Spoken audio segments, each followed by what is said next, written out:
effectively detached from their country of their origin, a pre-med student, Mama Sakamara, currently on a study tour in the Gambia, is looking at ways and means of raising living standards in the country.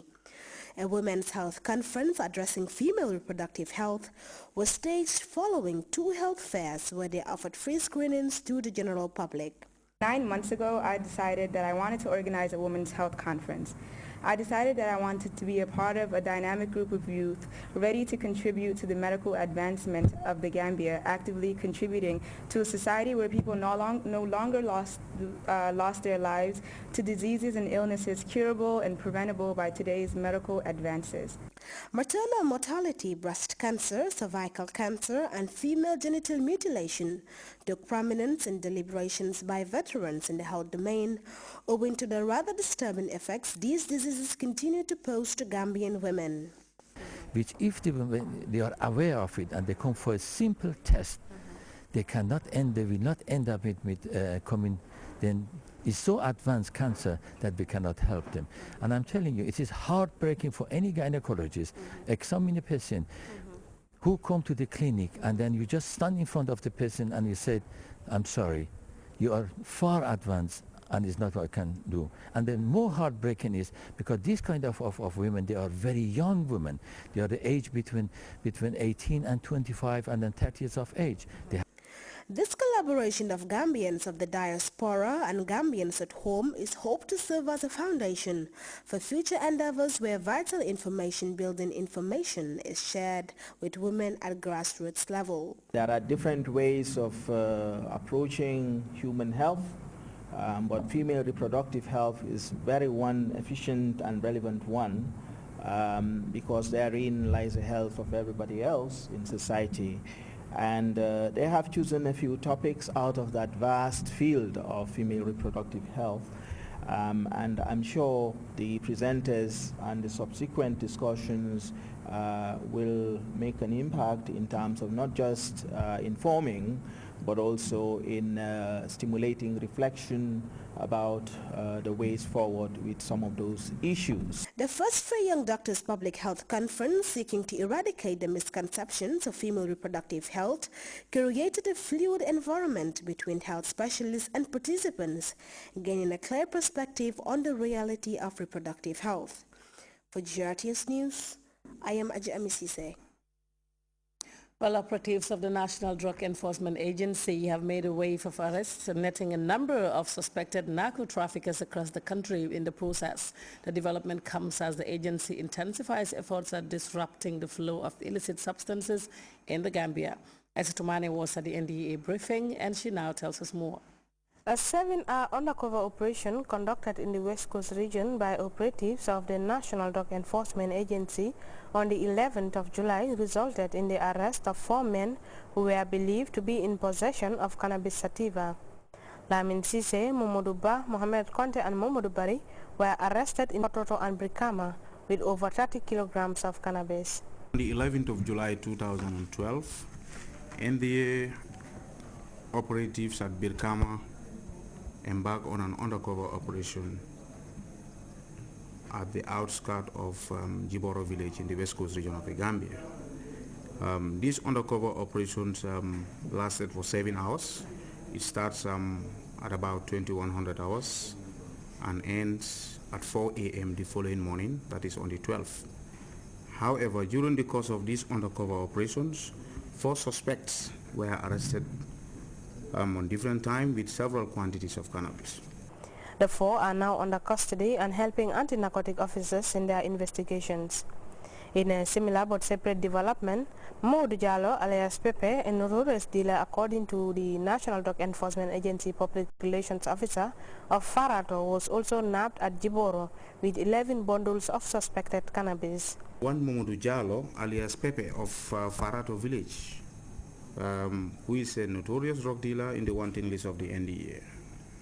He was arrested in an undercover operation on the 6th of July at about 3 a.m. in the morning at the outskirts of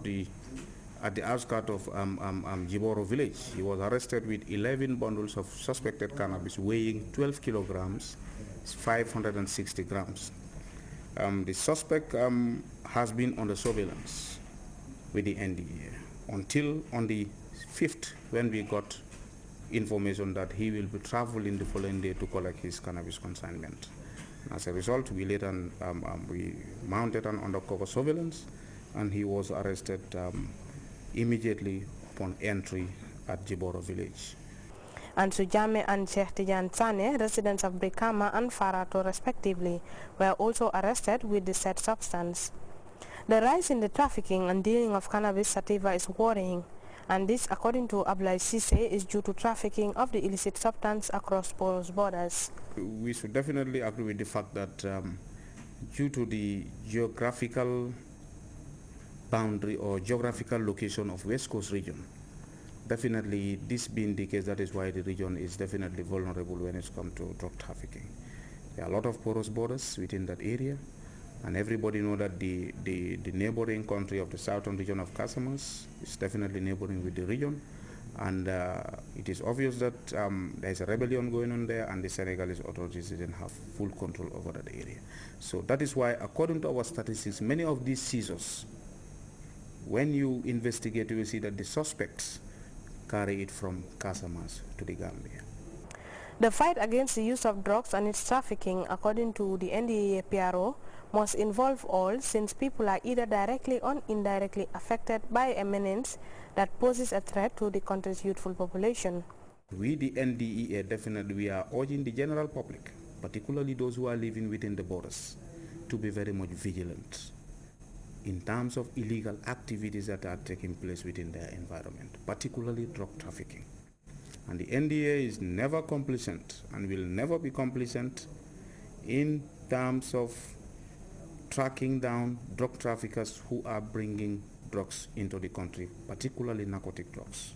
Reporting unusual cases and suspects, according to officials, will go a long way in helping nab dealers of this substance, and authorities say they protect their informants at all costs. For Grts News, I am Aisha Tumane. 6 Taiwanese students and their professor are on a 2-week visit as part of the annual cultural exchange program between Gambian students and their Taiwanese expats. The initiative is meant to deepen cultural ties between Taipei and Banjul. Well, that report by Samuel Ba will come in our tomorrow's news edition. Well, time now to take a short break. When we come back, we'll take a look at the international news. Stay tuned in.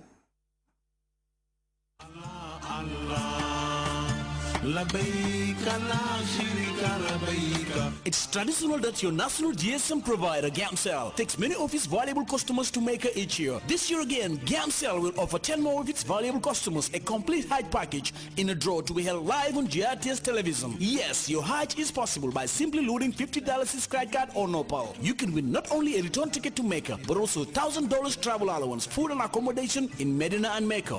Remember, the more you load $50 credit card or Nopal, the more you increase your winning chance. With Gamcell, your Hajj is now easier. Gamcell, Yai Barom.